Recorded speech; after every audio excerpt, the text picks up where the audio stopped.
Je me présente, donc Bruno Constantin, je suis le président de Sud Campus et le cofondateur de l'école.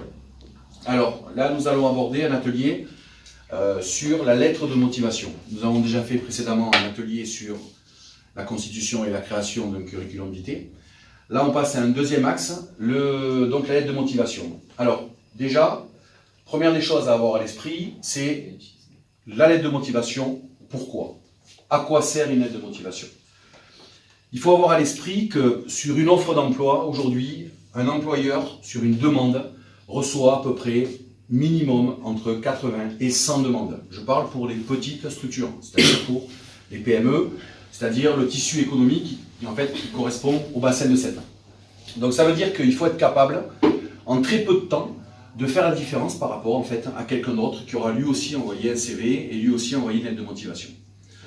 Donc il faut toujours avoir à l'esprit, et véritablement avoir à l'esprit qu'une lettre de motivation, elle a deux objectifs.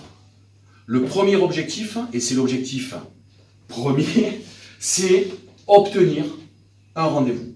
Ça veut dire que quand on écrit une lettre de motivation, la première chose que l'on doit avoir à l'esprit, c'est obtenir un rendez-vous. Et le deuxième objectif, c'est le zéro défaut. Quand je parle du zéro défaut, c'est que l'employeur reçoit des lettres et que la majorité des lettres ne sont pas lues uniquement parce qu'à l'intérieur apparaissent certains défauts qui vont faire que c'est un tri et donc on va classer poubelle, poubelle, poubelle. Donc ça déjà, avoir à l'esprit ces deux objectifs principaux. La deuxième chose pour la lettre de motivation, c'est comment. Comment je fais une lettre et par quelle voie je vais transmettre ma lettre. On en a deux, c'est-à-dire soit par courrier classique, soit maintenant, et c'est de plus en plus utilisé, par tout ce qui est mail, adresse mail, donc courriel. D'accord? Première étape, et ça il faut, là aussi je vais dissiper certaines angoisses. Aujourd'hui, une lettre de motivation peut se faire tout à fait par le biais d'un ordinateur avec tout simplement un traitement de texte classique en utilisant des polices graphiques classiques. On a pu vous dire, oui, il faut écrire toujours une lettre de motivation à la main parce qu'il peut y avoir des études graphologiques, quelque chose comme ça. C'est fini. Ce n'est plus du tout dans l'air du temps. Aujourd'hui, on travaille directement avec l'ordi, on travaille directement avec votre PC, lettre classique, police classique, et vous faites votre lettre. Ou alors après le mail, et j'aborderai ça après. Alors, première des choses, et ce qu'il faut avoir à l'esprit, si vous voulez, c'est que quand on fait une lettre de motivation, c'est exactement comme quand on fait un CV, c'est quelque chose qui se réfléchit, c'est quelque chose qui se bâtit, et c'est quelque chose qui se construit. Ça veut dire quoi? Ça veut dire qu'on ne fait pas une lettre sur le coin de la table au McDonald's en train de manger un menu Big Mac parce qu'on a décidé de faire de suite cette lettre. Non, non. C'est quelque chose qui se réfléchit, c'est quelque chose qui se structure et qui va s'organiser. Pourquoi? Parce que tout simplement, comme je disais précédemment, le recruteur, va avoir très peu de temps. Et il faut que là aussi, au travers de la lettre, en ce peu de temps qu'il va consacrer, il va falloir qu'il vous connaisse, il va falloir qu'il sache pourquoi vous écrivez, et il va devoir déterminer si votre profil va l'intéresser pour aller plus loin, justement, dans la lecture du curriculum vitae. Donc ça veut dire qu'en fait, déjà, la première des choses, c'est qu'il y a 5 erreurs, toujours à éviter, quand on fait une lettre de motivation. La première erreur, c'est le baratin. J'appelle ça le baratin, c'est-à-dire que on développe, et puis on se dit au fond de soi-même, plus on en met, plus il sera content. C'est l'inverse. Ça veut dire que la première erreur, justement, c'est ne pas développer, il faut être direct. Ça veut dire, le recruteur prend la lettre de motivation et en très peu de temps, déjà, il va devoir comprendre pourquoi il reçoit cette lettre. Et c'est à partir de là déjà qu'il va décider lui-même soit de continuer, soit de prendre cette lettre et la mettre au panier. Donc ça, c'est la première erreur à éviter. Deuxième erreur à éviter, et non des moindres, le style et l'orthographe. Alors, le style et l'orthographe, c'est quelque chose de fondamental. Il faut savoir qu'il y a une étude qui a été réalisée. Plus de 65% des lettres de motivation sont mises à la poubelle uniquement parce que le style et l'orthographe n'étaient pas bons. N'oubliez pas que les métiers dans lesquels vous allez postuler sont des métiers de communication, sur lesquels vous allez être amené à rédiger, à communiquer, soit à l'oral, soit à l'écrit. Donc ça veut dire que c'est quelque chose que vous devez de vérifier et d'avoir énormément d'applications. C'est-à-dire quand je fais ma lettre, je la regarde, je la relis, et mon style et mes fautes, je les corrige. De toute façon, toujours pareil, n'oubliez pas que la lettre de motivation va donner on va dire, une image virtuelle de ce que vous êtes. Donc ça veut dire que quelqu'un qui écrit mal et quelqu'un qui fait des fautes, dans l'esprit du recruteur, déjà au départ, il se dit, métier de communication, je me retrouve sur ces bases-là, ça va être assez compliqué. Donc ça, deuxième erreur à éviter. Troisième erreur à éviter, le vocabulaire. Alors le vocabulaire, dans le vocabulaire, j'entends tous les mots que vous allez utiliser au travers de votre lettre de motivation. Ça veut dire quoi? Ça veut dire que si vous postulez pour un poste bien particulier, il y a certainement un lexique de mots qui correspond à ce poste.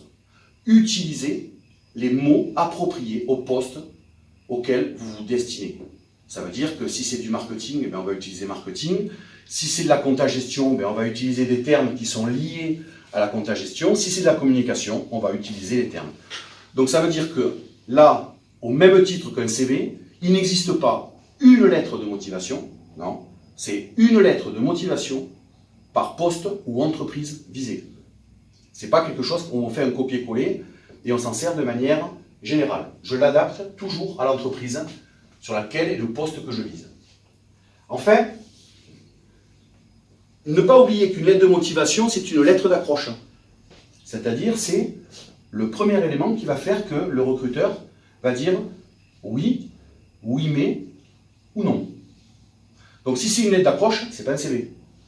On n'écrit pas sa vie, on n'écrit pas tout son parcours à l'intérieur d'une lettre de motivation. Au contraire, je vais concentrer des informations qui vont stimuler, et le mot stimuler est extrêmement important, qui vont stimuler en fait la réaction de celui qui va lire cette lettre. C'est comme si vous écriviez une lettre d'amour, par exemple, et que vous mettiez que des mots d'un match de football, par exemple. Il y a peu de chances que ça approche. Ensuite, dernier élément, et ça, c'est souvent ce qui fait la différence, c'est ce qu'on appelle l'anticipation à l'entretien. Quasiment, 4 lettres sur 5 ne font pas apparaître la demande d'entretien ou de rendez-vous. On fait la lettre, on écrit, presque on se fait plaisir à soi-même et on évite, et on oublie de faire plaisir en fait au recruteur, mais par contre, on ne conclut jamais une lettre de motivation sans une demande de rendez-vous. Qu'elle soit par mail ou qu'elle soit par écrit classique. C'est-à-dire que vous devez anticiper, vous devez obligatoirement anticiper cela. C'est-à-dire vous provoquez quelque chose. En fait, provoquer quoi? C'est provoquer le rendez-vous, c'est-à-dire à un moment donné, donner envie, ni plus ni moins, au recruteur de dire cette personne, c'est elle que je veux voir. Et pas l'autre CV, ou pas l'autre lettre de motivation. Et ça, c'est une notion que pratiquement 90% des personnes oublient totalement. Donc une fois que j'évite ces erreurs-là, je vais structurer obligatoirement ma lettre de motivation. Donc la lettre de motivation, elle est structurée toujours au travers de ce qu'on appelle de 3 grands thèmes. C'est ce qu'on appelle le thème vous, le thème nous, et enfin le thème moi. Alors c'est quoi? Alors après vous pouvez les mettre dans un ordre comme vous le souhaitez. Quand je dis vous, c'est quoi? C'est que quand je commence à écrire, déjà je me renseigne sur l'entreprise. Si je me renseigne sur l'entreprise, obligatoirement, la personne qui va lire votre lettre de motivation, elle va se dire quoi? Elle va se dire, c'est pas une lettre de motivation bateau. Cette personne-là est intéressée par mon entreprise. Donc quand je dis vous, c'est en fait, je parle à l'entreprise. Je parle à celui où je veux, avec qui je veux travailler. Ensuite, je passe à ce qu'on appelle le nous. Vous, nous. Le nous, c'est quoi? Le nous, c'est tout simplement, moi, en tant que candidat, qu'est-ce que je peux apporter, en fait, à l'entreprise? Qu'est-ce que nous pouvons faire ensemble? N'oubliez pas que on est sorti, on change de système, j'en parle souvent à mes étudiants, on est rentré aujourd'hui dans un système qui est beaucoup plus un système de partage, sur lequel les travaux collaboratifs sont de plus en plus importants. Donc ça veut dire quoi? Ça veut dire tout simplement qu'à un moment donné, il faut que le recruteur décèle au travers de votre lettre la valeur ajoutée que vous êtes amené à pouvoir apporter à l'entreprise. La collaboration. Donc quand ça, c'est le nous. Et enfin le moi, c'est quoi? Alors le moi, c'est à utiliser, bien entendu, on va dire avec modération. C'est-à-dire que quand je parle du moi, c'est tout simplement, je vais expliquer mon parcours, mais je ne suis pas là pour être le champion du monde en disant je vais révolutionner votre entreprise. Non. C'est à un moment donné cette humilité qui va faire que vous allez présenter ce que vous êtes, hein. Vous allez présenter en fait votre parcours, éventuellement vos diplômes, mais surtout vous allez faire ressentir les qualités qui sont les vôtres en très peu de mots. Et la principale question qui arrive souvent, c'est de dire « Ah ouais, mais une lettre de motivation, c'est quoi? C'est une page? C'est 2 pages ?» Non, non, une lettre de motivation, c'est 1 page.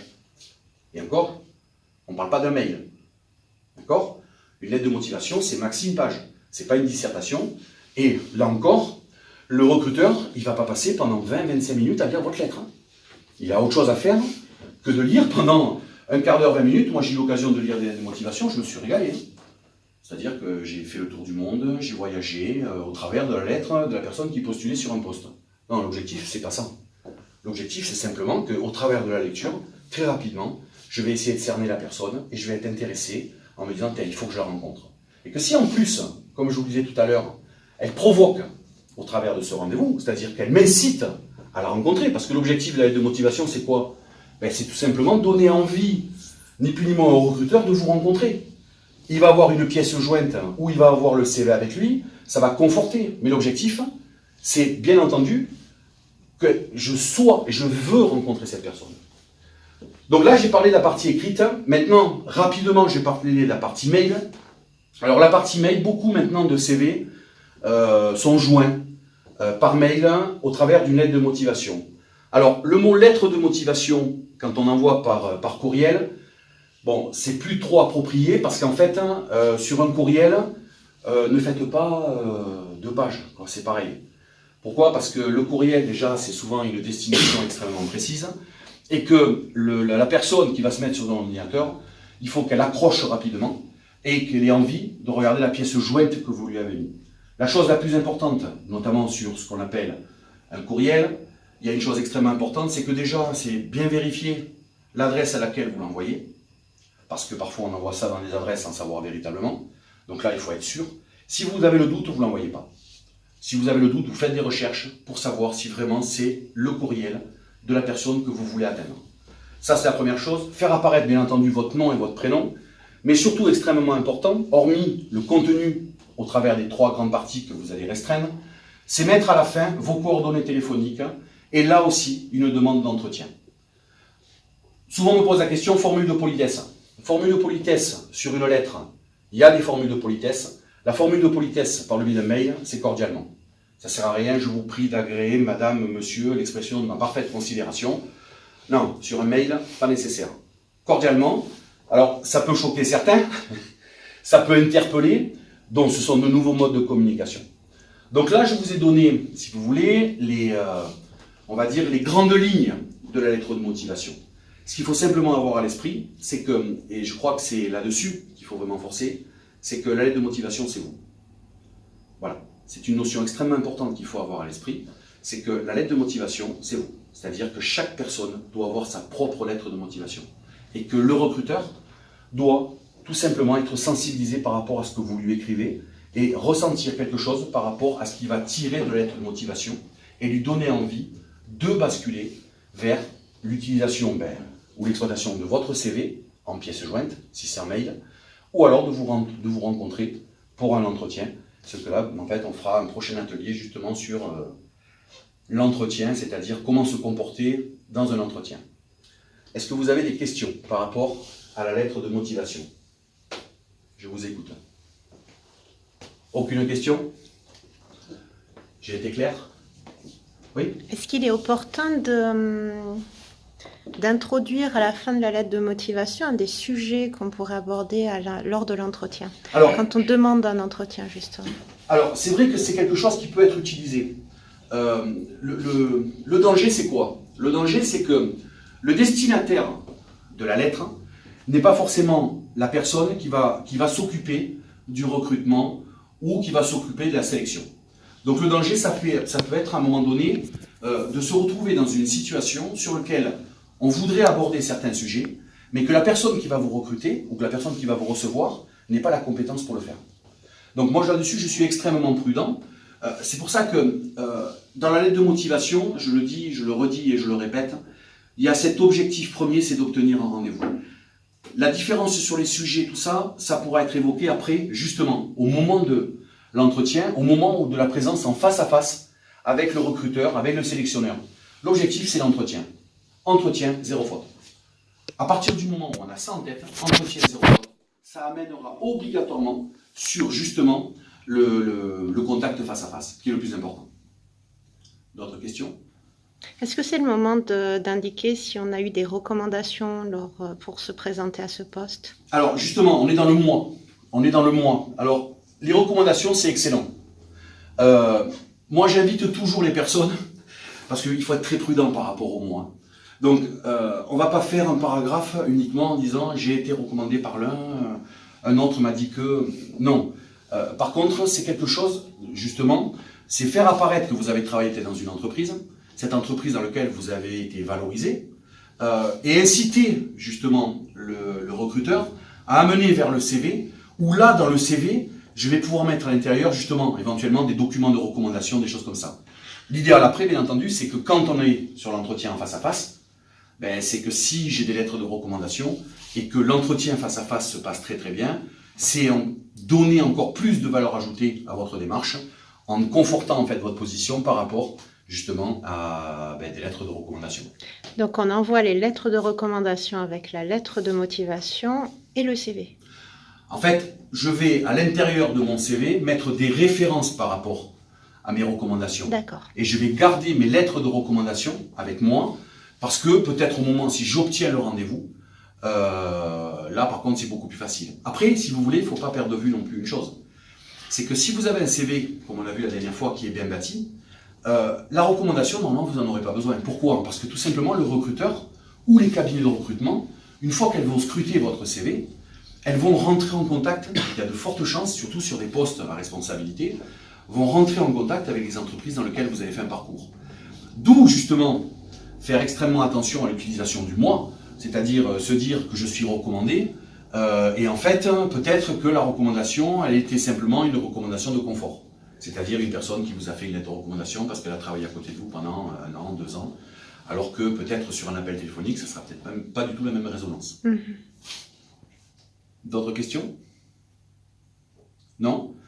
Mais écoutez, je vous remercie, et puis donc prochain atelier sur tout ce qui est entretien face à face pour un recrutement. Merci.